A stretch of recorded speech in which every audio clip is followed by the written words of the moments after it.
और हमारा स्टेट का शुभेंदु अधिकारी जी और हमारा शोभिक दास जी, ये दोनों ने कभी निर्देश देंगे तो बहुत सारे सांसद विधायक आने के लिए तैयार हैं।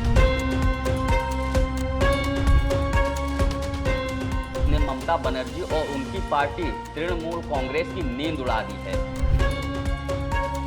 भारतीय जनता पार्टी কর্মীদের কি তৃণমূল কর্মীদের সবার কার রাজা ভেবেছিল ওই পাপিষ্ঠকে জুতো মারা উচিত। पश्चिम बंगाल की सियासत में एक बार फिर ऐसा सियासी तूफान उठा है जिसने ममता बनर्जी और उनकी पार्टी तृणमूल कांग्रेस की नींद उड़ा दी है। भाजपा सांसद सौमित्र खान के एक बयान ने बंगाल की राजनीति में भूचाल ला दिया है। दावा ऐसा जिसने कोलकाता से लेकर दिल्ली तक सत्ता के गलियारों में हलचल मचा दी है। भाजपा सांसद का कहना है कि ममता बनर्जी की पार्टी अब अंदर से टूट रही है और टीएमसी के कई बड़े नेता अब दीदी का साथ छोड़ने की तैयारी में हैं। ऐसे में सवाल उठ रहा है कि क्या ममता बनर्जी पर हुई एफआईआर के बाद भागम भाग की स्थिति बन गई है। नमस्कार, मेरा नाम है शैलेंद्र और आप देख रहे हैं बतकही चौक। बांकुड़ा में मीडिया से बात करते हुए सौमित्र खान ने बेहद आक्रामक अंदाज में कहा कि अगर भाजपा का केंद्रीय नेतृत्व एक संकेत दे दे तो टीएमसी का पूरा कुनबा बिखर जाएगा। सौमित्र खान के मुताबिक टीएमसी के करीब 50 विधायक ममता बनर्जी के नेतृत्व से नाराज हैं और वे भाजपा के संपर्क में हैं। इतना ही नहीं, उन्होंने दावा किया कि टीएमसी के 20 लोकसभा सांसद भी पार्टी छोड़ने के लिए तैयार बैठे हैं। ये बयान ऐसे समय में आया है जब टीएमसी की सांसद काकोली घोष दस्तीदार ने टीएमसी पार्टी से इस्तीफा दे दिया और उसके बाद वो भाजपा की बुलाई गई एक प्रशासनिक बैठक में शामिल हुई और उनके मंच को साझा किया।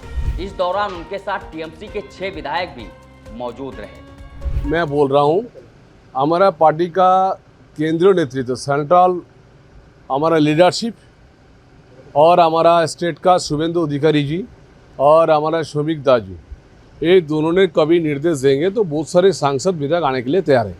लेकिन पार्टी का निर्णायक, पार्टी जो निर्देश देगा वही होगा।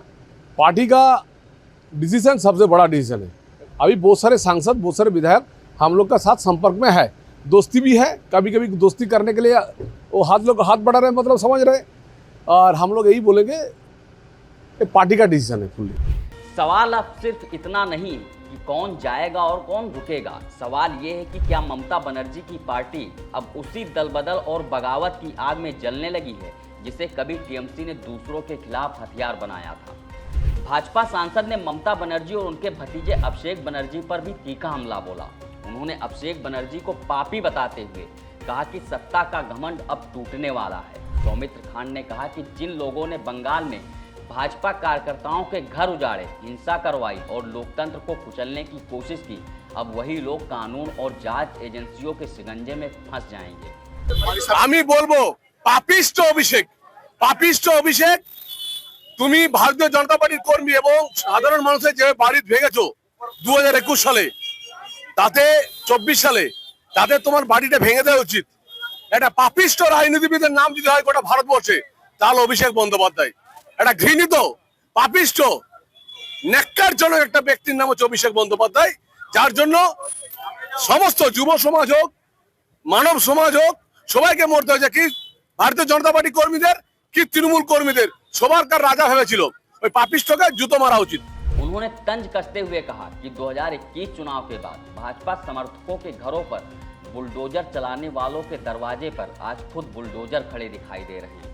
सौमित्र खान ने चेतावनी भरे लहजे में कहा कि पाप का हिसाब देर से सही लेकिन होता जरूर है।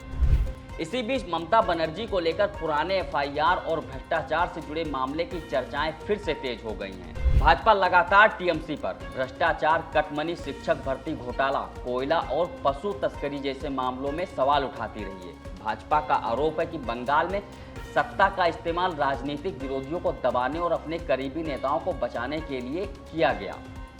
यही वजह है कि जैसे जैसे जांच एजेंसियों की कार्रवाई तेज हुई वैसे वैसे टीएमसी के भीतर बेचैनी भी बढ़ती चली गई। सियासी पंडितों का मानना है कि सौमित्र खान का ये बयान सिर्फ बयानबाजी नहीं बल्कि बंगाल की राजनीति में आने वाले किसी बड़े राजनीतिक विस्फोट का ट्रेलर भी हो सकता है। अगर वाकई टीएमसी के भीतर इतनी बड़ी नाराजगी है तो आने वाले दिनों में ममता बनर्जी के लिए अपनी पार्टी को संभालना सबसे बड़ी चुनौती बन सकता है। इस वीडियो में फिलहाल इतना ही। बाकी देश दुनिया की तमाम बड़ी खबरों के लिए देखते रहिए बतकही चौक। नमस्कार।